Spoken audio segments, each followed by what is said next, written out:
من यदमननी बैन लहयी व बैन रिजलई अदमन लहू बिल जन्नह। आपका फरमान है जो आदमी मुझे दो चीज़ों की ज़मानत दे दे मैं जन्नत की ज़मानत देता हूँ। एक वो चीज़ जो दो जबड़ों के दरमियान है यानी ज़बान, एक वो चीज़ जो दो रानों के दरमियान है यानी शर्मगाह। इसकी जो मुझे ज़मानत दे दे मैं उसे जन्नत की ज़मानत देता हूँ। उलमा ने लिखा है शर्मगाह की ज़मानत देना आसान है, ज़बान की ज़मानत देना मुश्किल है। अक्सर लोग शरीफ व तबाह होते हैं, भला वो नमाजी ना हों लेकिन तबअन शरीफ होते हैं, बेहयाई के कामों में नहीं पड़ते, लेकिन ज़बान का गलत इस्तेमाल तो दाढ़ी वाले भी नहीं बचते ये नमाजी भी नहीं बचते। कोई बीवी को सुनाता है दो चार, कोई मुलाजिम को सुनाता है, कोई हमसाये को सुनाता है, कोई बेटे और शागिर्द को सुनाता है। ज़बान बेकाबू होती है, फिर फजूलियात बोलते हैं और बिन सोचे बोलते हैं। क्या बोल रहे हैं? ज़बान बिल्कुल ऐसे चलती है जैसे हिसाब किताब ही ना हो। इसलिए अल्लाह के नबी ने फरमाया अल्लाह ने फरमाया मा यल्फिज़ु मिन क़ौलिन इल्ला लदैहि रक़ीबुन अतीद। ज़बान से जो बोल निकलता है फरिश्ता लिख लेता है। और हमारे यहाँ जो सियासी तबसरे होते हैं अल अमान वल हफ़ीज़, सियासी नुक्ता नज़र का इख्तलाफ फितरी चीज़ है।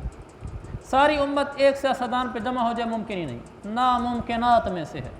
अल्लाह ने तब फितरी इख्तलाफ रखा है, जो जिसके साथ है उसका अपना नज़रिया है। लेकिन इतना तो होना चाहिए कि जब आपकी मुखालिफ पार्टी का आपके सामने तज़किरा हो, मुखालिफ सियासतदान का आपके सामने तज़किरा हो, आप बोलने में मुहतात रहें। ऐसा बोल न बोलें जिसका कल क़यामत वाले दिन अल्लाह के यहाँ जवाब न दे सकें। उसकी ज़ातियात पे हमला, बिला वजह उस पर एतराज़, बिला वजह उसको बुरा कहना, या ऐसा बोलना जिसका कल मैं अल्लाह के यहाँ जवाब भी ना दे सकूँ, कैसी बुरी बात है। लेकिन हमारे यहाँ आदमी बिल्कुल सियासत में तो आज़ाद होते हैं, सियासत में समझते हैं दूसरे खिलाफ बोलना जैसे सवाब है। मुफ्ती साहब ने बड़े दर्द से कहा कि सियासी इख्तलाफ कहीं नहीं होता, लेकिन गाली तो समझ में नहीं आती कि दूसरे के ख़िलाफ़ गाली पे आ जाना। इसलिए मेरे अजीज़ भाइयों, आप लोग मुख्तलिफ़ नुक्ते नज़र में बैठे होंगे सियासी लिहाज से। जब आपके मुखालिफ सियासतदान का आपके सामने तज़किरा है, एहतियात से बोलें, एहतियात से बोलें, एहतियात से बोलें। अल्लाह के यहाँ जवाब देना है, अल्लाह के यहाँ जवाब देना है। ऐसा बोलें जिसका अल्लाह के यहाँ कल जवाब भी दे सकें। आगे फरमाया सबकी दिल जोई फरमाते, सबका दिल रखते, दिल तोड़ने वाले नहीं थे। यानी ऐसा बोला अगले का दिल ही टूट गया, ऐसा नहीं करते थे। ऐसा बर्ताव न करते जिससे कोई घबरा जाए। हमारे यहाँ किसी को एकदम पीछे से वो आकर चौंका दिया, अगला घबरा जाता है क्या मैं मजाक कर रहा था।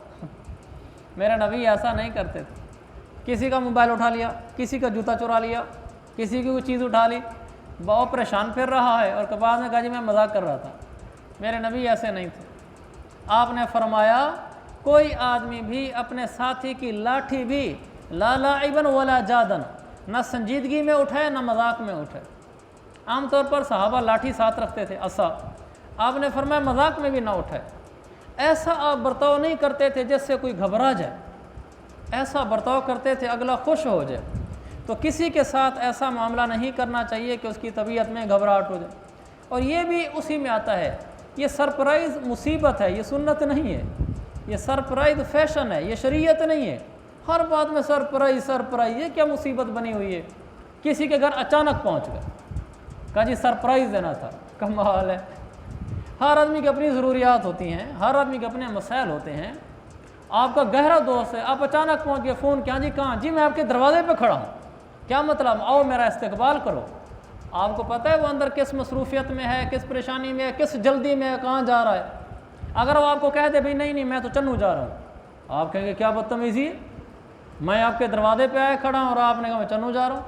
उससे बदतमीज़ी बड़ी तो हज़रत आपने की है कि आपने ना अगले को कोई इतला दी, ना कोई खबर दी, ना कोई बताया। अब एकदम ठक से दरवाजे पे पहुँच के यूँ आगे से तवक्को लगा कर खड़े हैं कि वो दुनिया के सारे कम छोड़ दे, मेरे लिए बाएँ फैला दे। ऐसे तो आदमी खुद अपने लिए भी नहीं करता कि खुद अपने आप को भी सरप्राइज़ आ जाए, तो आदमी उसको मैनेज करने की कोशिश करता है। ये कोई सरप्राइज़ नहीं है, अचानक किसी पर कोई चीज़ डाल देना, बस ये सरप्राइज़ है। बहुत सारे काम ऐसे होते रहते हैं।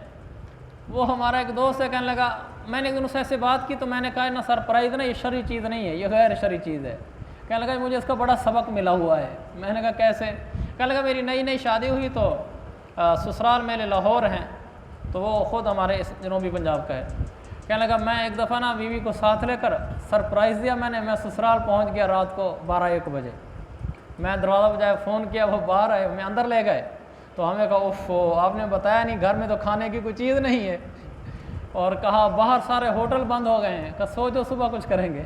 कहा सारी रात भूखे पड़े रहे, ना बाहर होटलों में कुछ था, होटल बंद थे, और ना घर में खाने की कोई चीज़ थी। उन्होंने कहा ओफो आपने बताया नहीं, हम कुछ इंतज़ाम ही कर लेते। ये कह रहे थे हमने कहा सरप्राइज़ देंगे। कहा मैंने कहा ज़िंदगी में कभी सरप्राइज़ नहीं दूंगा। ये क्या चीज़ है सरप्राइज़?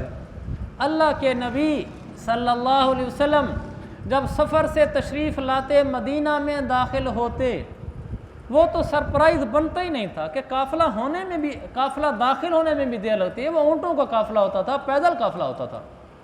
आप जब मदीना में पहुँचते थे तो मदीना शहर से बाहर काफ़िला रुकवा लेते, आप कासिद भेजते थे कि जाओ वहाँ घरों में बता कर आओ, सबको पता चल जाए कि हम वापस आ चुके हैं।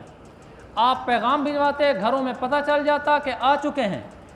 फिर उसके बाद अल्लाह के नबी रुके हुए काफ़िले को इजाज़त देते कि आओ अब मदीने में दाखिल हो कि पहले इतला हो चुकी है। ये मेरे नबी का दस्तूर है। और यहाँ ठग से पहुँच गए, घर में सफ़र पर गए हुए, वापसी आना है, बीवी को बताया ही कोई नहीं, मैं आ रहा हूँ। बस एकदम दरवाज़ा बजाया, फ़ोन किया, कहाँ जी मैं दरवाजे पे खड़ा। ये कैसा सरप्राइज़ है? अल्लाह के नबी ने फरमाया जब सफ़र से वापस आओ पहले घर वालों को इतला दो कि मैं आ रहा हूँ। साफ लफ्ज़ों में आपने फरमाया ताकि आपकी बीवी कोई कंघी वगैरह आप कर सके, आपके आने से पहले अपने आप को संवार सके। आप अचानक ठग से उस पर आ जाते हैं, आपने इसकी नफ़ी की। आपने इतला पहले भिजवाने की तालीम दी हमें। कैसी खूबसूरत शरीयत है। तो अल्लाह ताला हमें शरीयत पे चलने वाला बताए। ये जो नई नई चीज़ें चल पड़ती हैं ना, जैसे सरप्राइज़ हो गया और दूसरी चीज़ें हो गई, इनसे बचने की तौफीक दे इंशाअल्लाह।